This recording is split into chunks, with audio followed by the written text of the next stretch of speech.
जब जुल्फकार अली भुट्टो को फांसी दी जाने लगी तो उन्होंने जल्लाद से कहा कि फंदा खींचो, यानी फिनिश इट।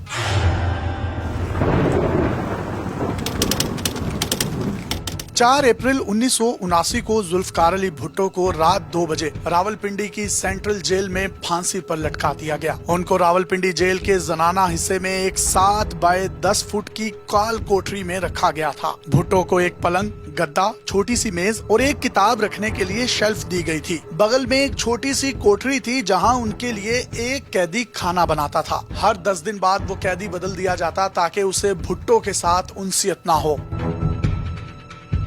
कभी कभी भुट्टो के दोस्त और दांतों के मशहूर डॉक्टर नियाजी उनके लिए खाना भेजा करते थे। जुल्फकार अली भुट्टो की जिंदगी पर किताब लिखने वाले मुसन्निफ सलमान तासीर, जो कि साबिक गवर्नर पंजाब भी थे और जिनका कत्ल कर दिया गया था, अपनी किताब भुट्टो में लिखते हैं कि शुरू के दिनों में भुट्टो जब वॉशरूम जाते थे तो एक सिक्योरिटी गार्ड वहाँ भी उनकी निगरानी करता था। भुट्टो को ये बात इतनी नापसंद थी कि उन्होंने तकरीबन खाना पीना बंद कर दिया था ताकि उन्हें वॉशरूम जाने की जरूरत ही ना पड़े। कुछ दिन के बाद इस तरह की सख्त निगरानी बंद कर दी गई थी और उनके लिए कोठरी के बाहर अलहदा एक वॉशरूम बनवा दिया गया था।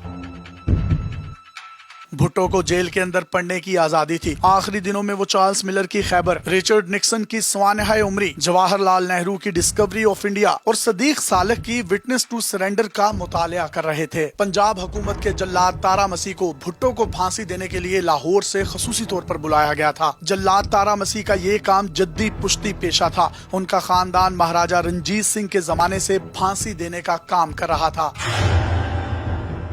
उस वक्त भुट्टो को फांसी देने वाले जल्लाद मसीह की तनख्वाह 375 रुपए माहाना थी और हर फांसी देने पर उनको 10 रुपए इजाफी तौर पर दिए जाते थे। जेल में रहते हुए भुट्टो मुसलसल अपने मसूड़ों में दर्द से बेहद परेशान थे। भुट्टो के मसूड़ों में पस पड़ चुकी थी। भुट्टो को आखिरी दम तक यही लगता था कि उनको फांसी नहीं दी जाएगी। एक बार जब जेल के अंदर डॉक्टर नियाजी एक लालटेन की रोशनी में उनके दांतों का मुआयना कर रहे थे तो भुट्टो ने उनके साथ मजाक किया कि तुम भी मेरी तरह से बदकिस्मत हो। तुम्हारे क्लिनिक में एक हसीन लड़की तुम्हारी मदद कर रही होती है और यहाँ मदद करने के लिए तुम्हें एक कैदी मिला है।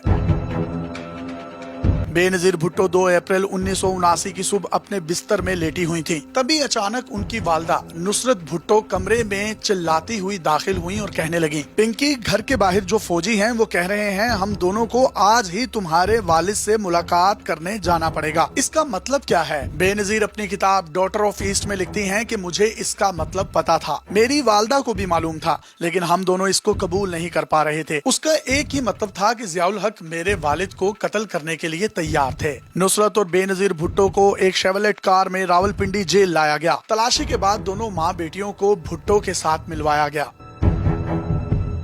भुट्टो और माँ बेटियों के दरमियान तकरीबन जेल में 5 फुट की दूरी रखी गई थी। बेनजीर लिखती हैं कि मेरे वालिद ने पूछा था कि घर वालों से मुलाकात के लिए उन्हें कितना वक्त दिया गया है। जवाब आया कि सिर्फ आधा घंटा। मेरे वालिद ने कहा कि लेकिन जेल के कवानीन के मुताबिक फांसी से पहले खानदान वालों से मुलाकात के लिए 1 घंटा मिलता है, लेकिन अहलकार ने जवाब दिया कि मुझे ऐसी ही हिदायत मौसूल हुई है कि आपको 30 मिनट से ज्यादा टाइम नहीं देना। वो जमीन पर एक गद्दे पर बैठे थे क्योंकि उनकी कोठरी से उनका मेज, कुर्सी और पलंग हटा दिए गए थे। बेनजीर मजीद लिखती हैं कि जुल्फकार अली भुट्टो ने मेरी लाई हुई किताबें और मैगजीन मुझे वापस कर दी थी। मेरे वालिद ने मुझसे कहा था कि मैं नहीं चाहता कि मेरे मरने के बाद वो लोग इन्हें हाथ लगाएं। उन्होंने मुझे उनके वकील के दिए हुए कुछ सिगार भी वापस किए। वो कह रहे थे कि मैंने शाम के पीने के लिए एक सिगार बचा कर रखा हुआ है। उन्होंने शालीमार कोलोन की एक शीशी भी अपने पास रखी थी। वो मुझे अपनी शादी की अंगूठी दे रहे थे, लेकिन मेरी वालदा ने उन्हें रोक दिया, जिस पर भुट्टो ने कहा कि अभी तो इस अंगूठी को मैं पहन लेता हूं, लेकिन मेरे बाद इस अंगूठी को बेनजीर भुट्टो को दे देना। थोड़ी देर बाद जेलर ने आकर कहा कि मुलाकात का वक्त खत्म हो गया है। बेनजीर ने कहा कि कोठरी को खोलिए, मैं अपने वालिद को गले लगाना चाहती हूँ, लेकिन जेलर ने ऐसा करने की उन्हें इजाजत ना दी। बेनजीर मजीद लिखती हैं कि प्लीज, मेरे वालिद पाकिस्तान के मुंतखब वजीर आजम है और मैं उनकी बेटी हूँ। ये मेरी आखिरी मुलाकात है और मुझे उनको गले लगाने का हक है। लेकिन जेलर ने साफ इनकार कर दिया। मैंने कहा गुड बाय पापा। मेरी वालदा ने सलाखों के दरमियान हाथ बढ़ाकर मेरे वालिद के हाथ को छुआ। हम दोनों तेजी से बाहर की जानिब निकले। मैं पीछे मुड़कर देखना चाहती थी, लेकिन मेरी हिम्मत जवाब दे गई थी। जेल सुपरिटेंडेंट यार मोहम्मद ने उन्हें काला वारंट पढ़कर सुनाया, जिसे उन्होंने चुपचाप सुना। भुट्टो ने कोठरी के बाहर खड़े गार्ड को बुलाया और डिप्टी सुपरिटेंडेंट से कहा कि मरने के बाद मेरी घड़ी इसको दे दी जाए। 8:05 पर भुट्टो ने अपने हेल्पर अब्दुल रहमान से कॉफी लाने के लिए कहा। उन्होंने रहमान से कहा कि अगर मैंने तुम्हारे साथ कोई बदसलूकी की हो तो उसके लिए मुझे बराहे मेहरबानी माफ कर देना।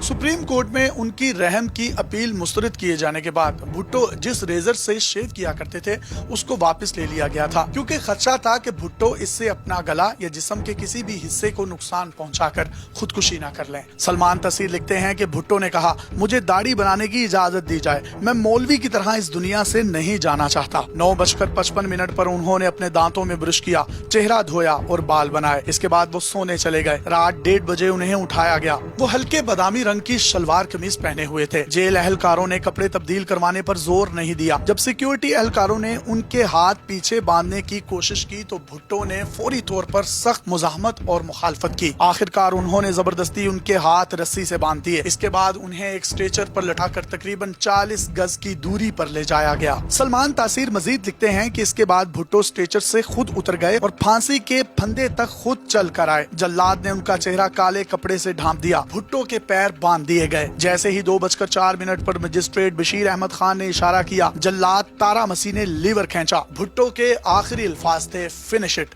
यानी फंदा खींचो। 35 मिनट बाद भुट्टो के मुर्दा जिस्म को एक स्ट्रेचर पर रख दिया गया। इस जमाने में रावलपिंडी सेंट्रल जेल में खुफिया एहलकार रहे कर्नल रफीउद्दीन अपनी किताब में लिखते हैं, थोड़ी देर बाद एक खुफिया एजेंसी के एक फोटोग्राफर ने आकर भुट्टो के प्राइवेट पार्ट्स की फोटो उतारी। हुकूमत इस बात की तस्दीक करना चाहती थी कि आया भुट्टो के खतने भी हुए हैं या नहीं। तस्वीर उतारने के बाद इस बात में कोई शक नहीं रहा कि भुट्टो के खतने हुए थे। बाद में शयाम भाटिया ने अपनी किताब गुड बाय शहजादी में लिखा था कि बेनजीर ने उन्हें खुद बताया था कि भुट्टो को मौत के बाद भी इस बेइज्जती से गुजरना पड़ा था। बेनजीर अपनी किताब सुहानाए उमरी में लिखती हैं कि उनकी मां की तरफ से दी गई नींद की गोलियों के बावजूद बेनजीर भुट्टो 2 बजे उठ गई थी और बेनजीर भुट्टो जोर से चिल्लाई, नो नो, मेरी सांस रुक रही थी, जैसे किसी ने मेरे गले में फंदा पहना दिया हो, पापा पापा। बेनजीर भुट्टो के मुंह से बस यही निकल रहा था।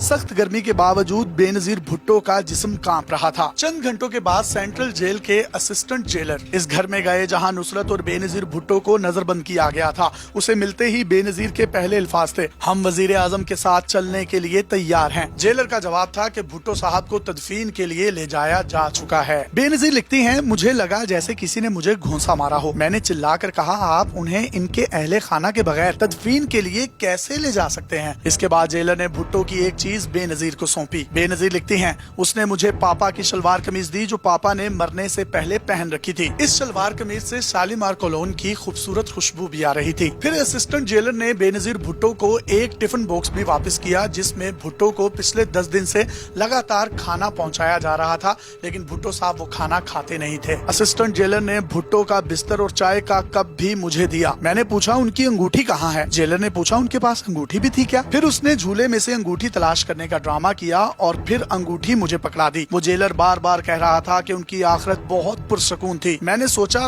फांसी भी क्या कभी पुरसकून हो सकती है?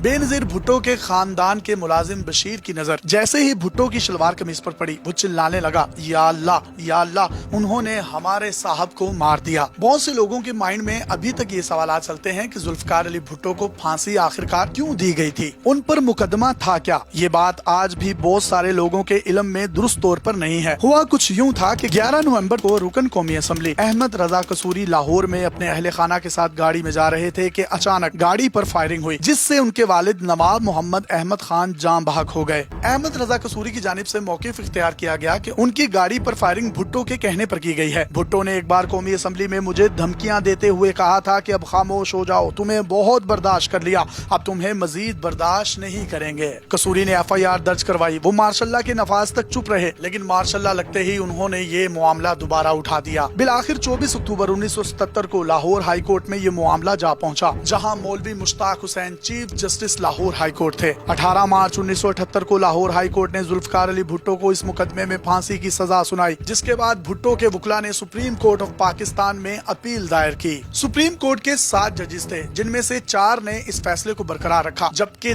3 ने इस फैसले की मुखालफत की, और इस तरह से 4-3 के फैसले से ये फैसला भुट्टो की फांसी की शक्ल में सामने आया।